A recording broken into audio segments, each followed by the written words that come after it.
Hello my dear friends, चलिए हम लोग जानते हैं कि जितना हम लोगों ने पिछली क्लासेस में फीमेल रिप्रोडक्टिव सिस्टम को पढ़ा है, ठीक उस वहाँ तक के नीट किस लेवल के क्वेश्चन पूछता है, वहाँ तक के जो नीट एग्ज़ाम है जो कि मेडिकल या डॉक्टर बनने के लिए जो एग्ज़ाम होता है वो किस लेवल तक क्वेश्चन पूछ सकता है।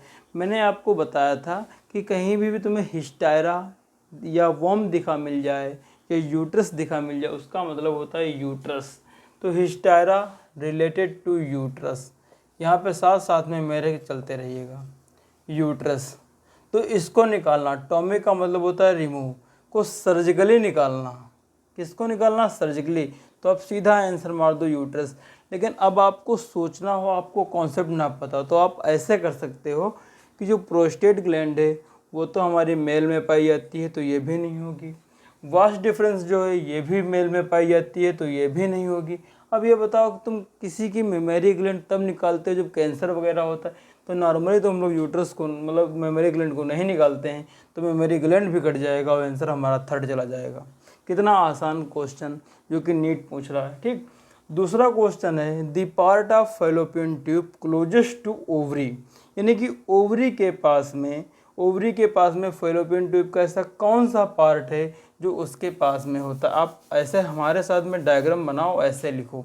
देखो मैंने आपको बहुत क्लियरली बताया था बेटा, बहुत ही क्लियरली आपको बताया था। ये क्या है? हमारी ओवरी है, ये वाला हमारा यूट्रस है, इस वाले रीजन को हम लोग कहा था इस्थमस, ठीक, इसको कहा था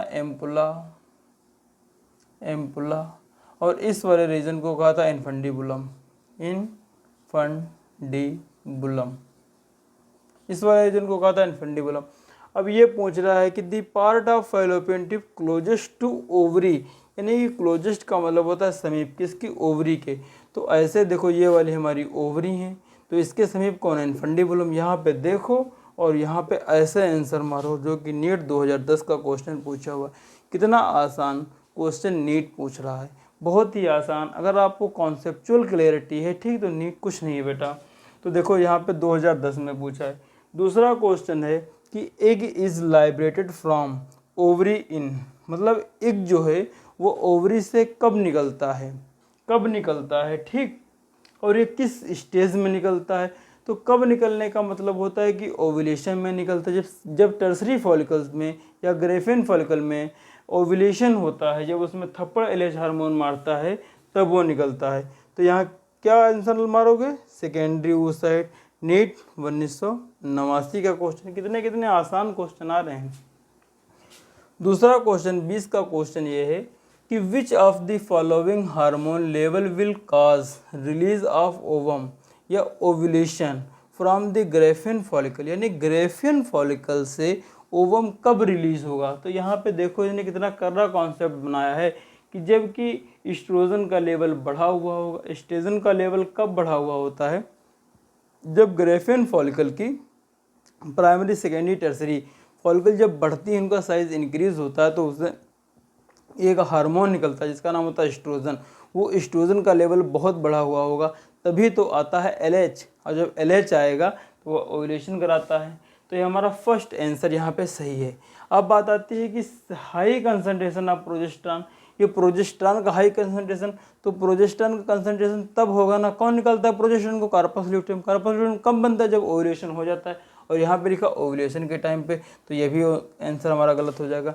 फिर लिखा है लो कंसंट्रेशन। अरे भैया, अगर एलएच की कंसंट्रेशन लो होगी तो ओव्यूलेशन कैसे होगा? और जब ओव्यूलेशन ही नहीं होगा तो फिर क्या रिलीज होना। और फिर बात लो एफएसएच, अगर एफएसएच की कंसंट्रेशन लो होगी ना तो फॉलिकल कैसे ग्रोथ करेगी, और अगर फॉलिकल ग्रोथ नहीं कर पाएगी तो ओव्यूलेशन क्या करेगी। अरे ऐसे जान लो, अगर तुम पढ़ोगे नहीं तो रिजल्ट कैसे आएगा बेटा। तो ये वाला भी आंसर नहीं हो सकता है। तो आंसर हमारा फर्स्ट आएगा, जो कि 2020 नीट का क्वेश्चन पूछा हुआ है। कितने आसान नीट क्वेश्चन पूछता है। ठीक, आप क्वेश्चन को एक बार फिर से पढ़ लीजिएगा अपने आप से। ठीक, देखो दोस्त, क्वेश्चन तो वैसे बहुत हैं लेकिन दो क्वेश्चन ये इंपॉर्टेंट, ये भी आप सीख लो। कहता है कि changes in the GnRS gonadotropin releasing hormone pulse frequency in female is controlled circulating level, यानी कि जीएनआरएच का जो लेवल है वो किसके द्वारा कंट्रोल किया जाता है हिंदी में? तो आंसर यहाँ पे लिखा है progesterone only, progesterone inhibin, progesterone oestrogen and all.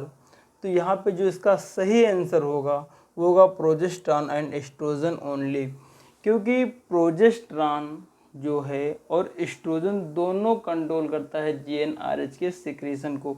अगर प्रोजेस्टेरॉन बढ़ा है तब भी ये जीएनआरएच एक्टिवेट नहीं होगा, ठीक।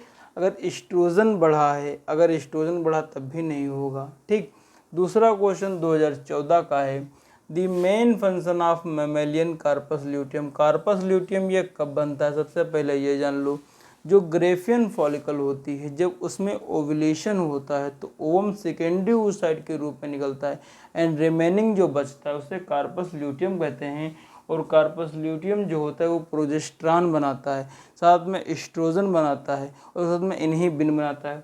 लेकिन यहाँ पे एस्ट्रोजन ओनली लिख दिया, इसलिए यहाँ पे गलत हो गया, ठीक।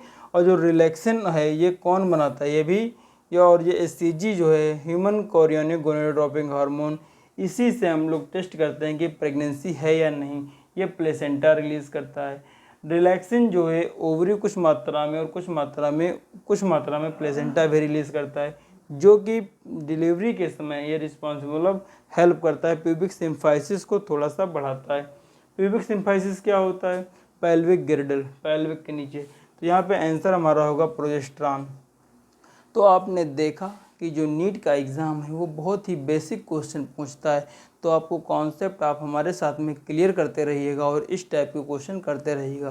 That is all about female reproductive system के ऊपर आधारित कुछ एमसीक्यू, जो कि नीट, जो कि बहुत बड़ा एग्ज़ाम आप मानते हैं, आप देख सकते हैं कितने सरल उसने क्वेश्चन पूछे हैं। सब तक के लिए धन्यवाद, बने रहिएगा। हमारा नेक्स्ट वीडियो जो है वो आएगा मेल रिप्रोडक्टिव सिस्टम के ऊपर।